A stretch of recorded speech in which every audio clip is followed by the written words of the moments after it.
Hello friends, यहाँ से एक प्रश्न दिया गया है। 48 विद्यार्थियों की एक कक्षा में लड़कियों की संख्या लड़कों की संख्या की 1/7 गुनी है। 1/7 गुनी है। लड़कों की संख्या ज्ञात कीजिए। टोटल विद्यार्थी कितने हैं? 48। यहाँ से कह रहा है जो लड़कियों की संख्या है लड़कों की संख्या की 1/7 गुनी है। तो यहाँ से हम मान लेंगे, माना लड़कों की संख्या, माना लड़कों की, हम मान लेंगे लड़कों की संख्या यक्स। फिर यहाँ से कह रहा है कि लड़कियों की संख्या क्या हो जाएगी? 1/7 यक्स, क्योंकि लड़कों की संख्या की 1/7 गुनी है। तो यहाँ से हम लिखेंगे लड़कियों की संख्या, लड़कियों की संख्या 1/7 यक्स, क्योंकि यहाँ प्रश्न में कह रखा है कि जो लड़कियों की संख्या है लड़कों की संख्या की 1/7 गुनी है। तो हम लड़कों की संख्या यक्स माने हैं, तो लड़कियों की संख्या हो जाएगी 1/7 यक्स। फिर यहाँ से कह रहा है टोटल विद्यार्थी कितने हैं? 48। तो विद्यार्थियों में लड़के और लड़कियां दोनों होते हैं।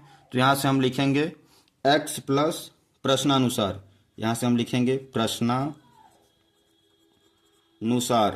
प्रश्नानुसार हो जाएगा हमारा यक्स प्लस 1/7 यक्स बराबर 48।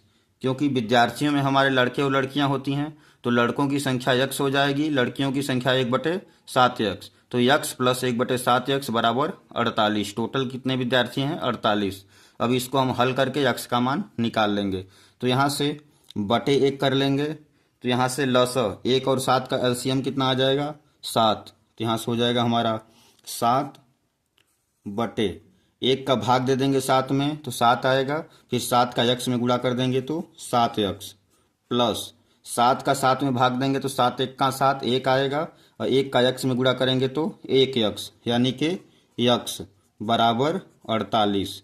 फिर यहाँ से 7 यक्स प्लस यक्स हो जाएगा हमारा 8 यक्स, यानी कि 8 यक्स बटे 7 बराबर 48। बटे 1 लिख सकते हैं। बटे 1 लिख के हम क्या करेंगे? तिर्यक गुणा कर देंगे।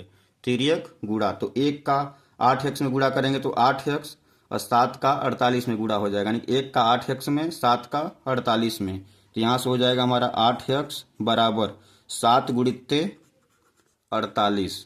फिर यहाँ से x बराबर हो जाएगा 7 गुणित्ते 48 बटे 8।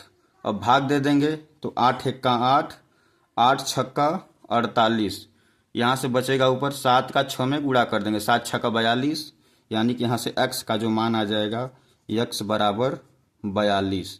अब बटे 1 है तो 1 का भाग देंगे 42 में तो 42 ही आएगा, यानी कि x का मान कितना आ गया? 42। यानी कि लड़कों की संख्या हम का मान क्या माने थे? यक्स। तो यहीं यक्स का मान क्या आ जाएगा? 42। यानी कि लड़कों की संख्या कितनी है?